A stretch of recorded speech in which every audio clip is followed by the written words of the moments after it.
Peshawar tissue papers के कारखाने में गुज़श्ता रोज़ लगने वाली आग पर 36 घंटे बाद भी मुकम्मल काबू न पाया जा सका। धमाकों के बाद दोबारा आग भड़क उठी। पेशावर के इलाके हयाताबाद में इंडस्ट्रियल एरिया में लगी आग पर 36 घंटे गुजरने के बावजूद ताहाल काबू नहीं पाया जा सका। रिपोर्ट के मुताबिक कारखाने में लगी आग पर 28 घंटे बाद काबू पा लिया गया था। ताहम एक बार फिर धमाकों की आवाज़ सुनी गई, फिर आग दोबारा भड़क उठी। कराची डिफेंस के रेस्टोरेंट में मामूली बात पर होने वाले दो खानदानों के दरमियान झगड़े का मामला थाना तक जा पहुंचा।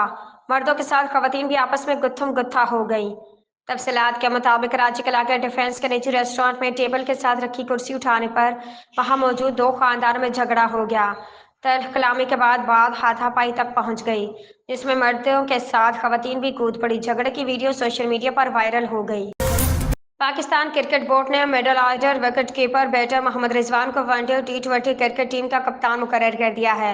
सलमान अली आगा उनके नायब होंगे। लाहौर में पीसीबी हेडक्वार्टर में प्रेस कॉन्फ्रेंस करते हुए चेयरमैन पीसीबी ने इस अहम तकरीरी का ऐलान किया और मोहम्मद रिजवान से कल तफसीली मुलाकात और क़यादत के मामले पर तफसीली बातचीत हुई और हम सबको पूरी उम्मीद है कि वे बतौर कप्तान कामयाबी हासिल करेंगे। कप्तान किसी को ही बनाया जा सकता है, तमाम खिलाड़ियों को कप्तान नहीं बना सकते। सुबह सवेरे लाहौर की फिजा खतरनाक हद तक आलूदा और एयर क्वालिटी इंडेक्स 700 अबूर कर गया। पाकिस्तान का दिल आज दुनिया का आलूदा तरीन शहर बन गया।